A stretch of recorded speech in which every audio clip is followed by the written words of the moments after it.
bem-vindos ao Flavonoide e essa é uma videoaula sobre a fasciolose, uma doença que se trata de uma zoonose. Nós, seres humanos, somos hospedeiros acidentais. Você vai pensar duas vezes antes de comer agrião de novo e o verme parece mais uma múmia. Só que tudo isso vai ser muito bem explicado ao longo do vídeo, em que você vai ver, inclusive, a minha maquiagem derreter e eu passar mal de calor. Então vamos lá!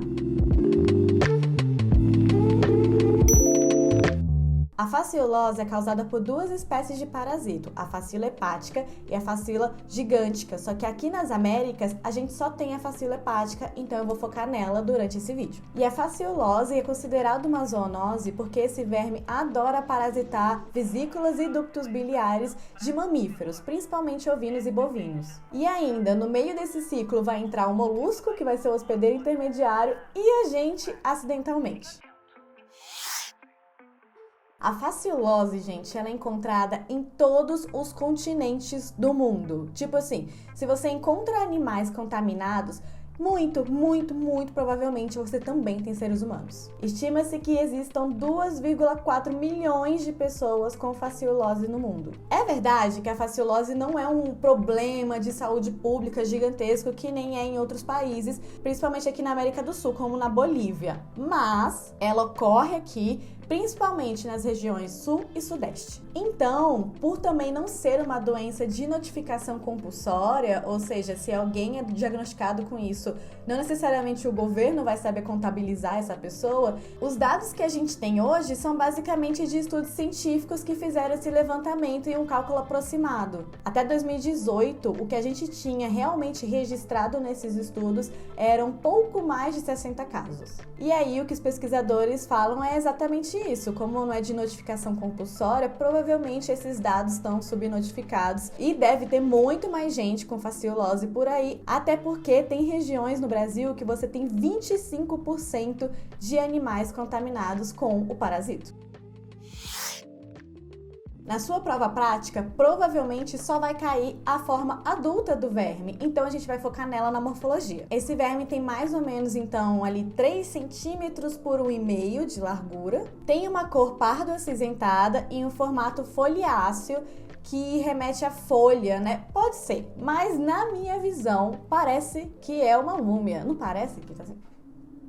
Mas enfim, posso estar viajando, cada um, né, interpreta da forma que quiser. Ele vai ter, então, duas ventosas para se fixar no hospedeiro. Uma que é a ventosa oral, que ela vai ficar bem no topo do parasito, e também a ventosa ventral, que fica mais embaixo, que dependendo da lâmina, parece até que é uma boquinha aberta. E entre essas duas ventosas, você tem o poro genital. Lembrando que é um parasito hermafrodita, ou seja, você não tem o macho e a fêmea, só tem um único organismo que vai ter ali ovário, útero, etc. O aparelho genital masculino, inclusive com o cirro, que é o órgão copulador. E provavelmente você vai conseguir ver o intestino todo ramificado desse verme.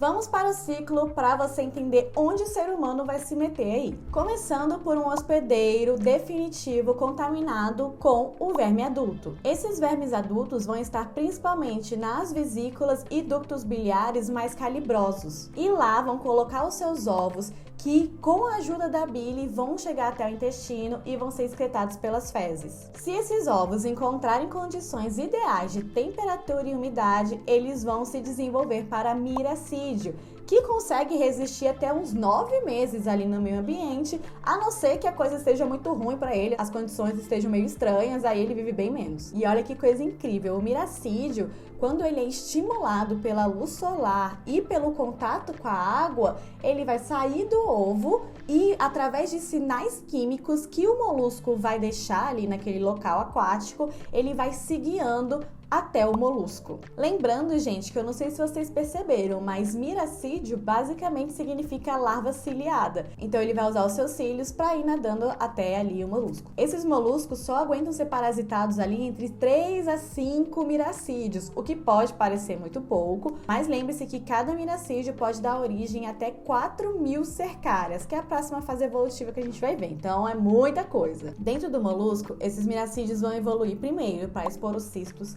depois para rédeas e depois para cercárias. Muitos professores não vão cobrar que você saiba que existe essa fase evolutiva do esporocisto e da rédea. Eles só vão querer que você saiba que, uma vez que o miracídio está dentro do molusco, passa ali num ciclo de 30 a 40 dias até chegar na fase de cercária. O molusco vai ficar então liberando essas cercárias ao longo dos dias, e essa cercária, que tem só uma cauda simples, vai dar uma nadadinha ali no meio aquático até achar uma vegetação aquática. Em contato com o oxigênio da superfície ou também encontrando vegetação, como folhas e plantas ribeirinhas, essas cercárias começam um processo de encistar. Então elas vão criando várias camadas císticas até chegar na sua forma evolutiva de metacercária, que é a forma infectante. Se tiver ali mais quentinho, elas aguentam uns 3 meses. Se tiver mais frio, elas aguentam até 1 ano. E o ser humano, ele vai se infectar justamente aí, porque ou ele vai beber essa água contaminada com metacercárias, ou ele vai comer verduras e vegetais que também têm metacercárias.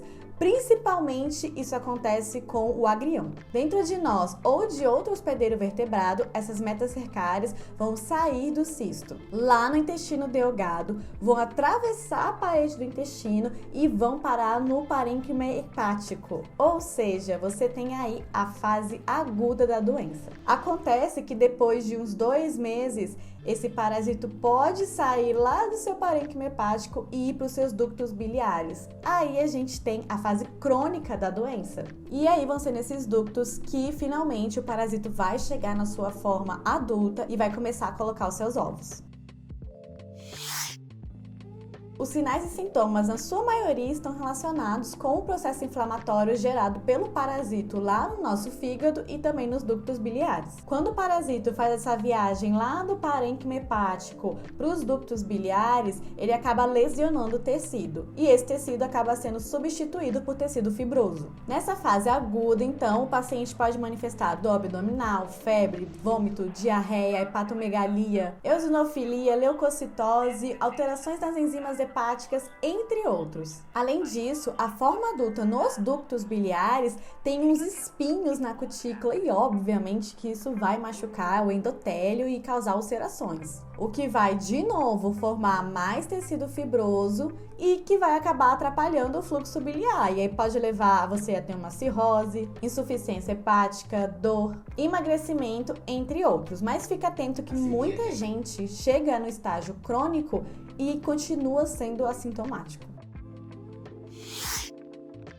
O diagnóstico clínico, mais uma vez, é muito difícil de ser feito nessa doença, então nós precisamos de diagnóstico laboratorial. No diagnóstico laboratorial, o nosso padrão ouro é procurar os ovos nas fezes, mas fique atento. Lembra que o ser humano não é um hospedeiro natural desse ciclo? Então, a quantidade de ovos que nós temos nas fezes é muito pouco e pode dar um falso negativo nesse exame. Por isso que, se possível, é muito recomendado que a pessoa faça um diagnóstico sorológico, apesar de que esse diagnóstico também pode ter reação cruzada com a hidatidose e a esquistossomose, que são outras doenças que eu já tenho vídeo aqui, pelo menos é um diagnóstico mais confiável. Você pode usar então a imunofluorescência, reação de fixação de complemento ou ELISA. Nos animais, o diagnóstico realmente é procurar os ovos nas fezes. Não existe um tratamento específico padronizado. O que se usa é o bitionol ou o triclabendazol ou o albendazol. Se a obstrução da via biliar do paciente for muito grande, então, obviamente, talvez seja necessária uma cirurgia.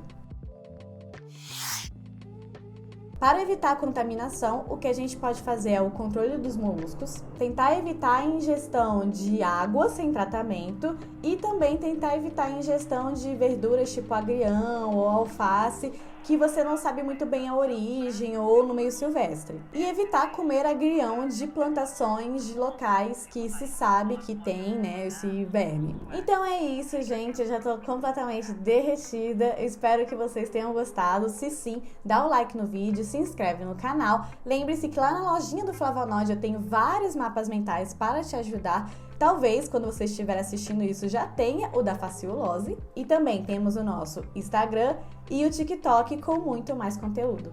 Beijo, tchau, tchau!